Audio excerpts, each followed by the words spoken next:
Bonjour mes chers amis, faisons suite donc à l'étude d'hier. On va reprendre juste un petit peu le verset 2 sur lequel je n'avais pas pu approfondir. Et c'est une histoire qui est rapportée dans le Talmud, très intéressante, concernant la raison qui a fait que Nabucodonosor ait pu devenir roi. Alors, l'histoire est la suivante, je la rappelle, c'est que le roi Hiskiyahu était tombé gravement malade et une fois qu'il s'est bien remis, donc le roi de Babylone a décidé de lui envoyer une missive pour féliciter, et le souhaiter une très bonne santé. Et donc il a pris ses scribes et les scribes ont commencé en disant au grand roi d'Israël, de la grande ville de Jérusalem et au grand Dieu d'Israël. Et ils ont envoyé cette lettre. Nabucodonosor, qui faisait partie des scribes du roi Baladan, donc s'étonne et dit: qu'est-ce que vous avez envoyé? Ils ont dit: voilà ce qu'on a écrit. Il m'a dit: non, mais vous avez mal fait. Si c'est un grand Dieu, donc il faut commencer par parler un grand Dieu, la grande ville et ensuite le grand roi. Ils lui ont dit: alors si c'est toi qui as l'idée, alors va-toi et essaie de réparer. Donc il a essayé de courir derrière l'émissaire et il a fait 3 pas, dit le Talmud, et Hachem a envoyé un ange pour le stopper.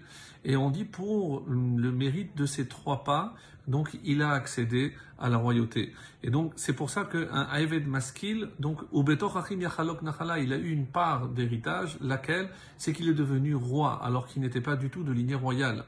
Et les commentaires d'ailleurs de ce texte talmudique disent, si jamais il avait réussi à aller, eh ben, il aurait eu encore plus de force que de détruire le Beth Hamikdash. Et c'est pour ça que Hachem l'a stoppé, parce qu'il allait déjà faire du mal à Israël. Et d'où, parce que c'est ça, Eved Yimshol, eh ben, il a été mieux, alors qu'un serviteur, mieux que le fils du roi lui-même. Et c'est pour ça qu'il a accédé au trône. Alors, c'est Rashi qui avait donné cette explication. On commence maintenant le 3, le 3e verset. Matref la kesef vechur la zahav ou bochen libot Hashem. Le creuset est pour l'argent, vechur la zahav, et le four pour l'or, donc c'est là où on le fabrique, ou bochen libot Hashem. Et celui qui sonde les cœurs, c'est Hachem. Là, toujours en nous aidant de Rashi, qu'est-ce qu'il veut dire? Hachem bochen veyodea marche botecha.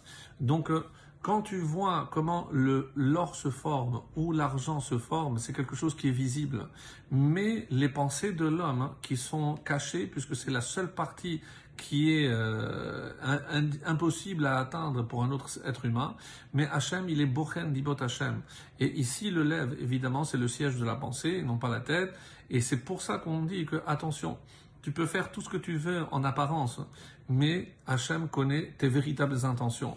Et attention évidemment à ce que tu vas faire avec ça.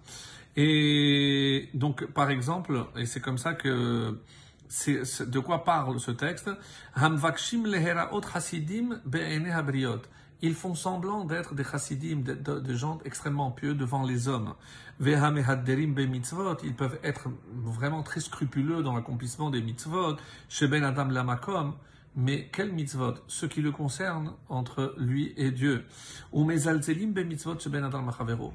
Mais ils méprisent et ils ne font pas du tout cas des mitzvot entre les hommes. C'est pour ça que l'or et l'argent, c'est ce qui est visible. Mais Hachem lui dit, Aval et libot ben adam akadosh baruch bochen veyoder marchevotam, comme Rashi l'a dit, mais Dieu connaît exactement ce qui est au fond de vous. Vous pouvez faire semblant vis-à-vis des autres, même si vis-à-vis de moi, vous faites semblant d'être en or et en argent, parce que vous faites tout impeccablement, mais Dieu ne se laisse pas évidemment tromper. Verset Dalet, le 4, Mera makshiv al sefat aven. Mera, c'est le mal, mais comme expliquent ici les commentaires, c'est celui qui fait le mal, Mera, makshiv al sefat aven, est attentif à la lèvre, aven, inique. Sheker mezin al leshon havot, et le menteur prête l'oreille à la langue pernicieuse. Rashi toujours, en expliquant qu'est-ce que c'est Mera, c'est le rachat, c'est le mécréant. Ibn Ezra nous dit, c'est qui est appelé ici Mera? Pourquoi on n'appelle pas généralement comme Racha? Et il veut expliquer le Ra'ayin. C'est qu'il a un mauvais œil. Celui qui a un œil qui porte sur, donc avec envie, qui est jaloux.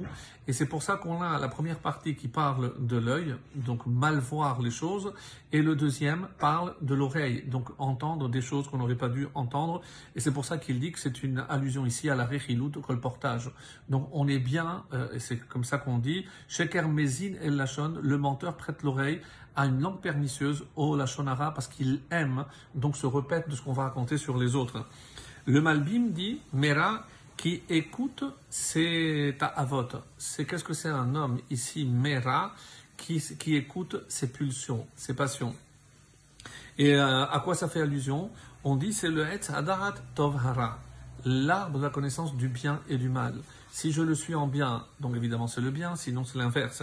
Et alors c'est pour ça que il dit Shepe la bouche, Romezet al-Hadat, c'est comment j'utilise donc justement cette connaissance. Et c'est pour ça que il est Mekalkel Bevina, Mevi Shever le Havaya, comme expliquera. Donc il est capable de changer le mal pour le bien.